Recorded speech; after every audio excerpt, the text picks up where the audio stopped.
Hi guys, my name's Beth and there's a few things I want to say before I start this video. One is that yes, I've been halfway through painting my walls, as you can see, and I haven't finished, but I haven't finished it yet. Secondly, this video obviously is going to be triggering to some people, so please take into consideration if you think you might not be ready to watch this yet.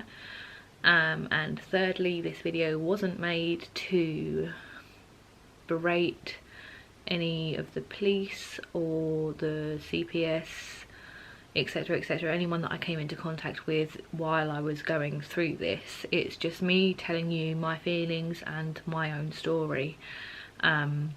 I've wanted to post this video for a long time and I've never really found the right time or the right way of sitting down and doing this until recently. A few things have happened that have made me change my mind and want to do it now. I feel like now is the time. And the first thing is that a really young girl under the age of 16 messaged me on my Instagram and told me that one of my posts helped her because she had been raped by her friend's dad after school, and that hasn't left my mind for a long time. And I just want to put this out there so anyone like her or anyone that would know anyone that's going through something like this, that they might find something in this video that might help or support them or comfort them in knowing that they're not alone. And the second thing being that some wonderful women that I've been lucky enough to meet through Instagram are doing a 26-day challenge. It'll be running, walking, skipping, you name it, for 26 days to raise money for a rape charity in Coventry, which personally helped one of the people involved. So I thought that this was now the time for me to tell you my story. I don't know how to start talking about this because like, how do you start a story? It's not a story. Like, how do you start telling?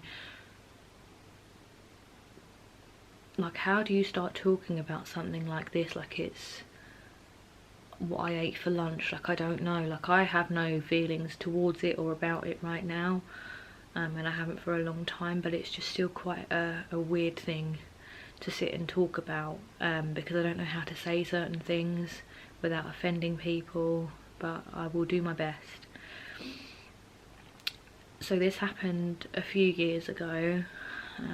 We were out at a family event for someone's birthday, came back to my house, everything was normal, and I was laying on my bed, fully clothed, feet dangling off the bed, and I think when he came back upstairs after getting a drink, he pretty much like hoiked my dress up, shoved my pants to the side and raped me. And you're probably thinking, like, you know, maybe he thought that that's what you wanted. Like, it wasn't what I wanted. I was fully clothed. There was no sort of build up to him doing this. It was just literally that that's what he wanted to do and that's what he was doing. And I started crying and shaking so violently because it was like the shock had finally sort of kicked in as to what he was doing. And I said to him, like, what are you doing? Stop. And he didn't, and he pressed his hand. It's weird when you think back on these things because I've not thought of these details for so long, but I even remember like what hand, like what way I was facing and all of this sort of stuff. And yeah, he sort of pushed me down and carried on raping me until he had had enough, and I thought he'd finished. He got up, got a condom and continued to rape me, and I was asking him to stop. I was crying, shaking, and in a situation like that you just think, like, why don't you just push him off? Why don't you scream? Why don't you shout? Why don't you kick him? And it's like, until you're in a situation like that where you're with someone that you trusted for 2 years that's never done anything like that before, never done anything that would hurt you or make you feel any differently.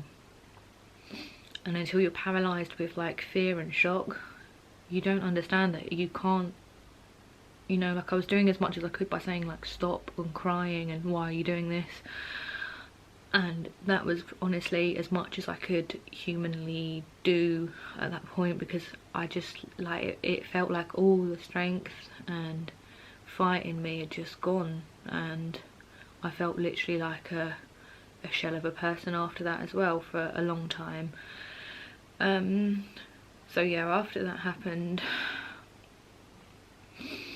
I just said to him,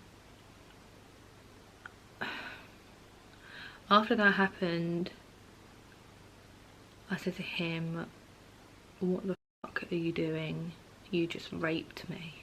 And he just didn't say anything. He didn't say anything. He didn't have any expression on his face.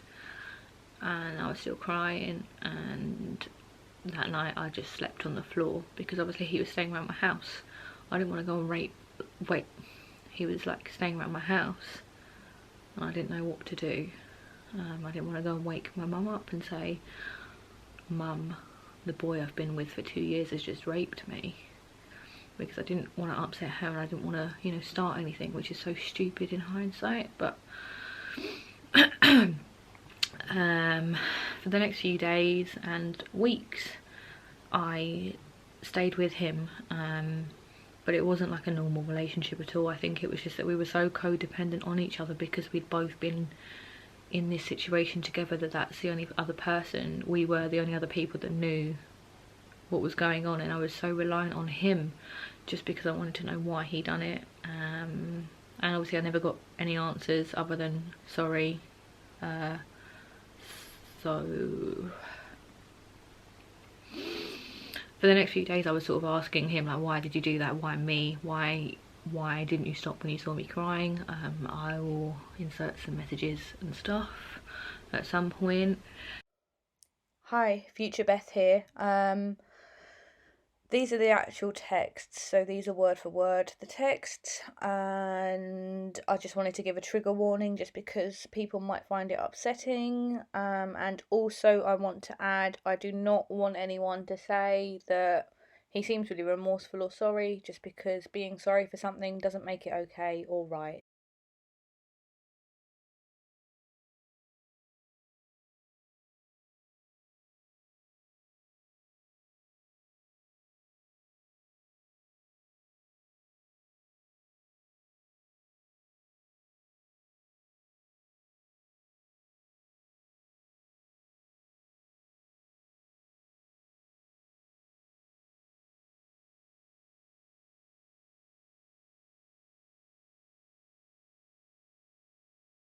But yeah, as time went on, I started to get more and more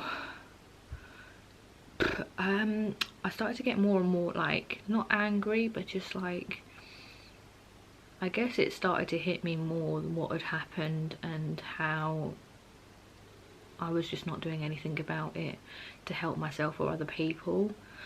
And one day I said to him, like, it's not right what you've done.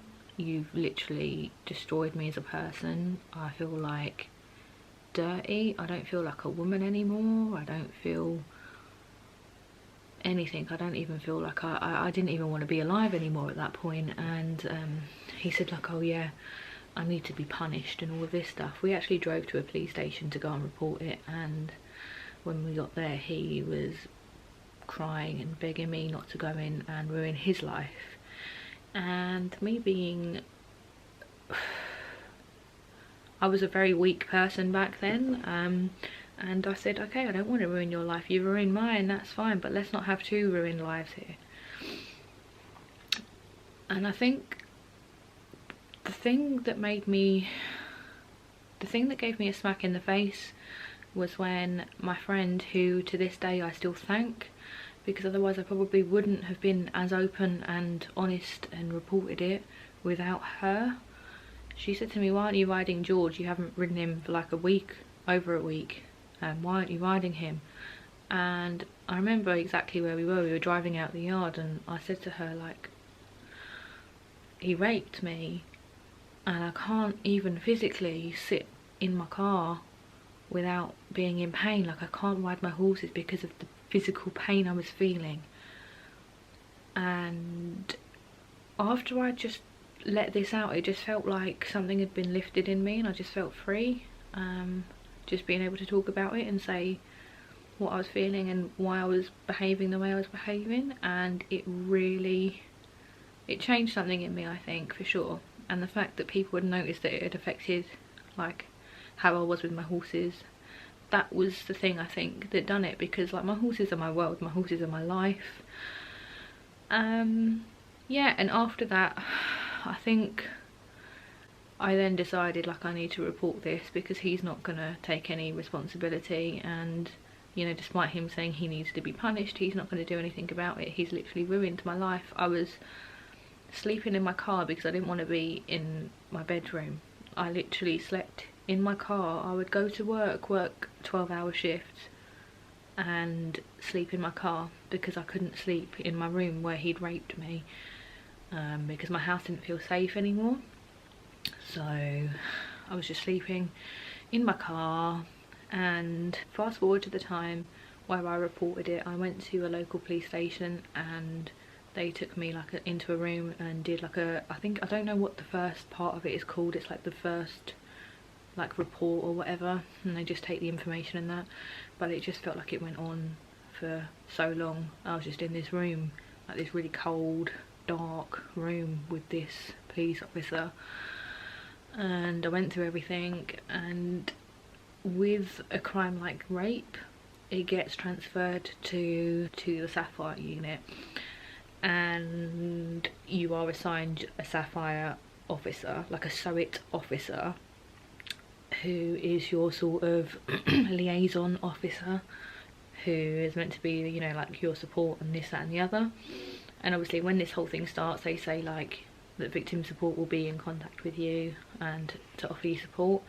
And 5 years on, I've still not heard from victim support, so thankfully I did find other ways of getting help. Otherwise, yeah, I would still be waiting. So this is the bit that upsets me more than anything. I can talk about a lot of things, but I think the way that I felt when I was going through this whole reporting side of it, that was worse than being raped. The way that I was sort of treated and spoken to by the police and my SOIT officer. So I think the first time she met me, she drove to my house with a colleague in her car, and she took my statement in her car, which I felt really uncomfortable with doing. We were in like a really confined space, and I hadn't left my house really, other than going to work and sleeping in my car. I hadn't really left my house, and then I was in her car giving her like a statement. And she said, like, can you forward me an email, all these texts and like of him admitting what he'd done and apologising for what he'd done? And I said, yep, that's fine. And I did so. And I remember for the time that this was all going on, which was well over a year, every day I had this sick feeling in my stomach, in the pit of my stomach. It was just this constant sinking feeling, and it was a mixture of adrenaline and wanting to cry and wanting to scream and wanting to jump out my window. It was the worst feeling ever. And I would dread opening my phone because it would be either her or the detective on my case. And I remember opening her email after I'd sent her the texts of him saying like, I'm sorry, I didn't know what I was doing. She said to me, and I will insert it here so I don't misquote it, but she pretty much said to me, at least he said he was sorry, which is more than most get, something along those lines. And I just thought, you're supposed to be helping me, and now you're sort of making me feel like I'm wrong because he said sorry and that should be fine. Hi guys, editing Beth again here. I don't feel comfortable reading this out, so if you want to read it, just pause and have a read. But yeah, this still really gets me to this day, just because I think to myself, if this was sent to one of the girls that I had spoken to, like the girl that was under 16, or my friend that was raped by someone in her family, and she was sent something like this, I mean, it destroyed me enough. But could you imagine sending that to someone and just saying, oh, at least he knows that he did do something wrong and is sorry for what he's done, which is more than most people, does that make it okay? Is that what you would say to someone that has just reported being raped and you're supposed to be supporting them and making them feel like they've done the right thing? And that there are lots of people out there who are in loving relationships but do something so stupid in the heat of the moment. I actually don't know what to say to that part, because if you're in a loving relationship like I am now, that's not a loving relationship. What about the people that are raped by a member of family? Would you say that that's a happy, loving family, and that they just did something stupid in the heat of the moment? People are scared to report being raped because they're scared that they're not going to be believed. They're scared that they're going to be victim blamed. And I honestly believe it's stuff like this that puts people off reporting rape. And even those that do report rape often withdraw their statement halfway through just because they cannot deal with how they're being treated. During my first interview, I was asked what I was wearing, and more specifically what underwear I was wearing. Like, the underwear I was wearing would make a difference as to whether whether I was asking for it or not, I suppose. And I mean, for those of you that are interested, I was actually wearing those big beige support pants, like the Bridget Jones pants. I didn't know that pants came with a label of whether you were, more likely to be raped or not. So that's good to know. And that, you can imagine, destroyed me. I don't want to go too far into this whole police thing because honestly it was the worst experience of my life and I wouldn't wish it upon my worst enemy. They took my phone for a year, maybe almost a year.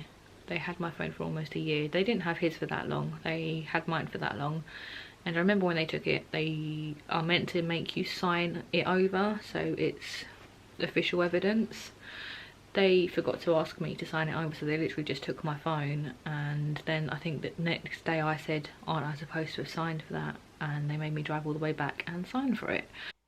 Just a little side note, even if you are a victim of crime, the moment you give your phone over, everything on your phone will be downloaded. Everything, even photos, messages, anything from even 10 years ago that is not relevant to the case will be used against you if your case, and that's if your case gets to court. For example, I met someone that was raped on a night out by a stranger, and they downloaded everything off her phone and used text messages to her ex-partner, not relevant to the case at all, from 5 years ago to show that she was promiscuous.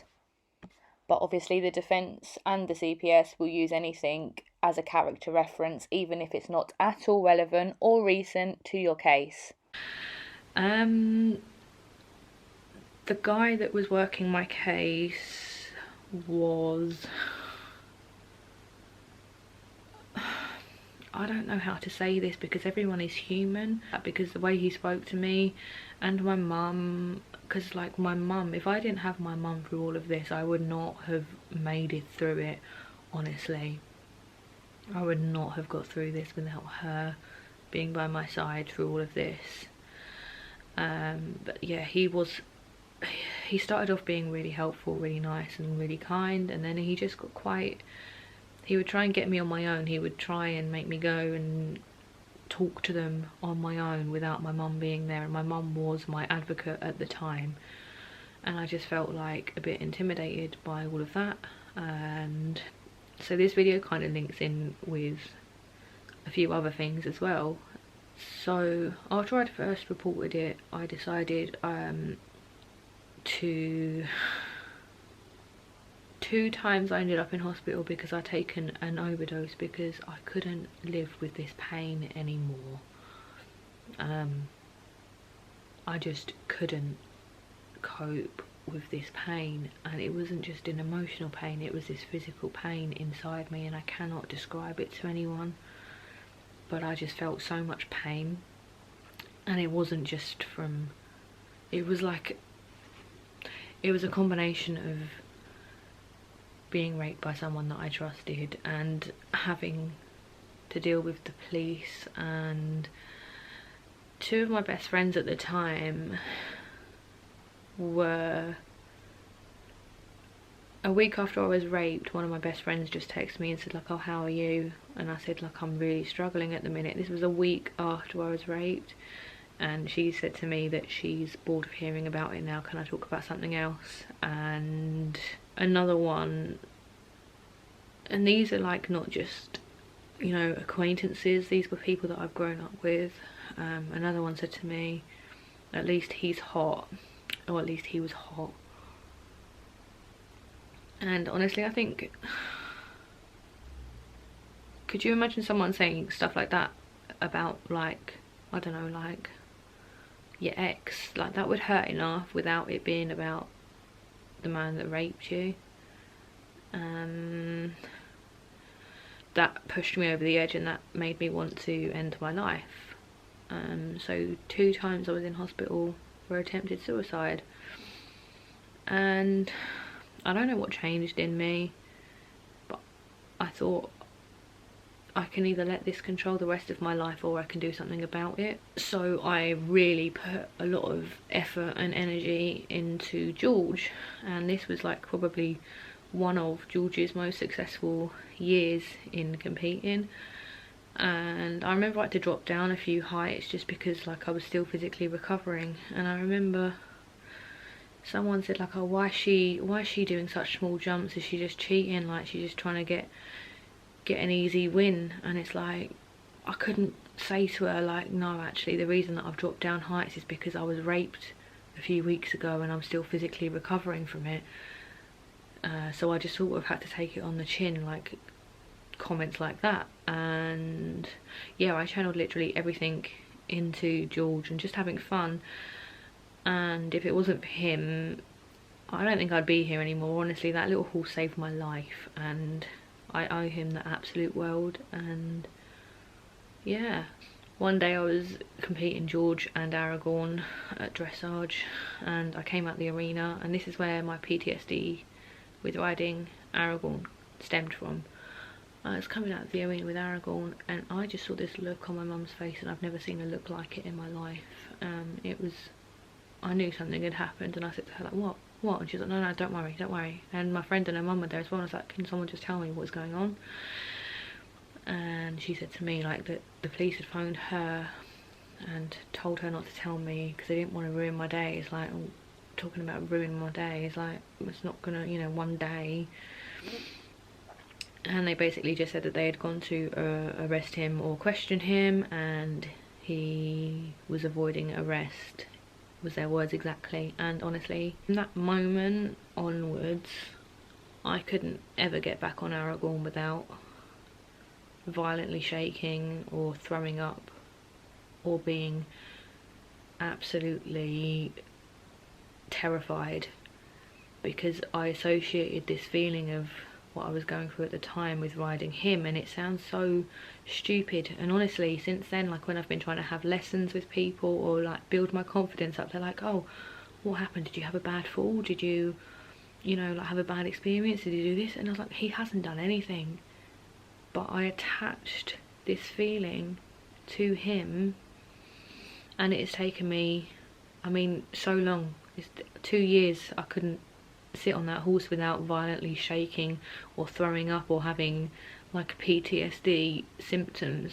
And it was so ridiculously hard to explain to people, just because you sound crazy, don't you, for saying something like that. Like, I wish in a way I had fallen off him, because it would be easy to say to someone like, I've lost my confidence in riding because I fell off, not I lost my confidence because I was raped, and then with my PTSD I attached it to no. Do you know what I mean? That was a lot of hard work in getting my confidence back on him. It took like a long time. So yeah, the thing with the police, it went on for a long time, like a long time, and they would never keep us updated, and it felt like me and my mum were doing the detective work ourselves, because there's certain things that they would lie about or tell us differently, and we'd then find out that's not how it's meant to work. and I just felt like I was just fighting everything and everyone, and it was exhausting. I have never been so physically, emotionally, mentally drained in my life, because I just felt like every day was a fight, and I shouldn't be fighting the people that are supposed to be helping me, and that's what I felt like I was doing. It was just so energy sapping.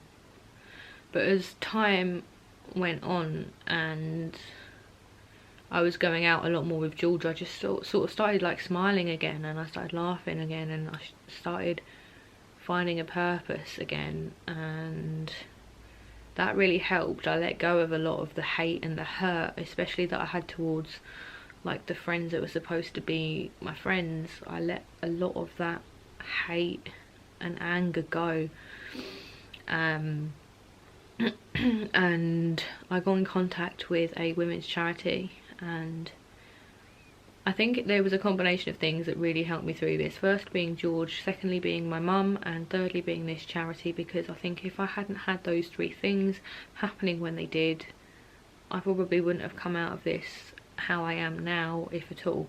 And the charity I went to, they were so incredibly, it was just like a breath of fresh air. It was really nice for me to go and sit and talk to people that knew exactly what I was saying, and they didn't judge me, and the only thing they wanted to do was help me and inform me, and like they either had experienced it themselves or they had family that had experienced something like that. And it really helped me, because they said to me like what my rights were and the way things should be going with my case and the police. And it was quite eye-opening, because then I realised that a lot of things weren't going the right way. A lot of things were said that shouldn't have been said, and yeah, that really helped me. Cut a long story short, this fight went on for like almost 2 years, and despite having the texts where he would apologise, obviously when they interviewed him, he wasn't gonna stand there and admit it. He said it was consensual, and that he didn't know I was crying, despite saying he's sorry that he didn't stop when he saw me crying. The CPS, which is a Crown Prosecution Service, felt like there wasn't enough evidence to go to court. There wasn't enough evidence to ensure a guilty verdict, I think was their word. When the police take a case, they then have to present it to the CPS. It's actually the CPS that then decide whether to take it to court or not. And I think that's a common misconception, and one that I want to make you aware of, is that you might report a crime, but that doesn't mean that there's going to be the outcome that you're hoping for. It's going to be a long fight, a long hard fight, and you need the support. If you decide to report it, and you don't have to, you have to do what is right for you. If you decide to report it, then I would say get an advocate, whether that's a family member or someone from charity in your area that's specialised in this. Please get an advocate, because it's something that you couldn't do no matter how strong you are. It's not something that you can do on your own. You can't fight your own fight, fight the system, fight the police, fight the CPS all on your own. It is absolutely exhausting. But yeah, that is a common misconception that people have, is that when they report it, that it's pretty much good as done. It's not at all. It's down to the CPS and myself. How could you prove someone raped you? Because at the end of the day, it's going to be one word against another. And let's go to the extreme of someone had video evidence that they were being raped. How can they then say that that was rape, and that that wasn't just rough sex caught on video or like role play, you know? And that's the problem with proving rape. And just because someone isn't brought to justice or someone's found not guilty, it doesn't mean that they are guilty or not. Do you know what I mean? Like, there are guilty people that have gone free, and there are free people that have been made guilty. It's one of the hardest crimes to prove. So my honest advice to anyone going through this, or that knows anyone going through this, is to please talk to someone that you trust, and that you're not alone. That there are charities out there that are incredible. There are independent charities especially designed and created for women, for men, for children. Just please talk to someone, and they can help you make an informed decision as to what you want to do, because it's your right as to whether you want to take this further or whether you just want to get some help for yourself and move on. And I just hope that anyone that's watching this that has been through anything similar, I just know that my inbox is always open. I will leave as many links down below to organisations that will help you, and that I promise you that time is a healer.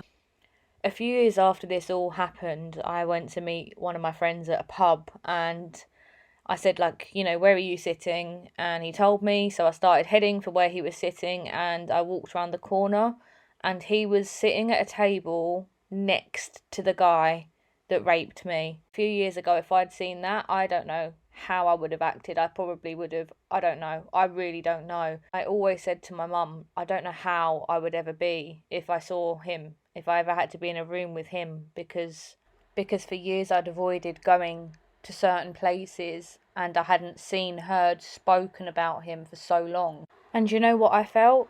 I felt absolutely nothing, and I felt free. For the first time, I felt free. I didn't feel scared, I didn't feel anger, I didn't feel hate. I just felt really in control. I felt like I didn't have to look over my shoulders anymore, because for so long in my mind he was this monster, but in reality he was just a person. A person that had made me so hurt for so long in my life, and I wasn't going to allow him to control my life anymore. So I went to my friend and said, do you mind if we sit over here? So we swapped seats, went and sat somewhere else, and we sat and ate our meal, which is crazy because I didn't know I had that kind of strength in me. And I phoned my mum straight after, and I said, you never guess what happened. I phoned my friends, and they were all like, oh my God, Beth, do you need us to come and get you? Like, are you okay? What? And I was like, do you know what, guys? I'm actually fine. I'm actually fine. And I'm saying this to anyone that's going through anything right now that they think that they're never going to recover from. I went from asking for validation from the man that raped me, from someone that couldn't sleep in her own room for almost a year, and from someone that almost gave up twice, that just wanted to finish, to end, to kill myself. That after time of allowing myself to heal, that I was able to sit in a room near the man that raped me and feel absolutely nothing, is when I knew that I was okay, that I was going to be okay, and that I didn't need to hurt him or scream or shout, because at the end of the day, if he was ever to have daughters, he would be warning them about men like him, and that in itself is punishment enough, and something that he's going to have to live with for the rest of his life. I didn't know if I was still going to be around, you know, this amount of time on, because for a while I didn't want to be, but now I want to use my experience to try and help other people. And if you want to donate to the run, walk, skip, hop we're doing for 26 days, I will leave the link down below. It will be supporting an independent rape charity in Coventry.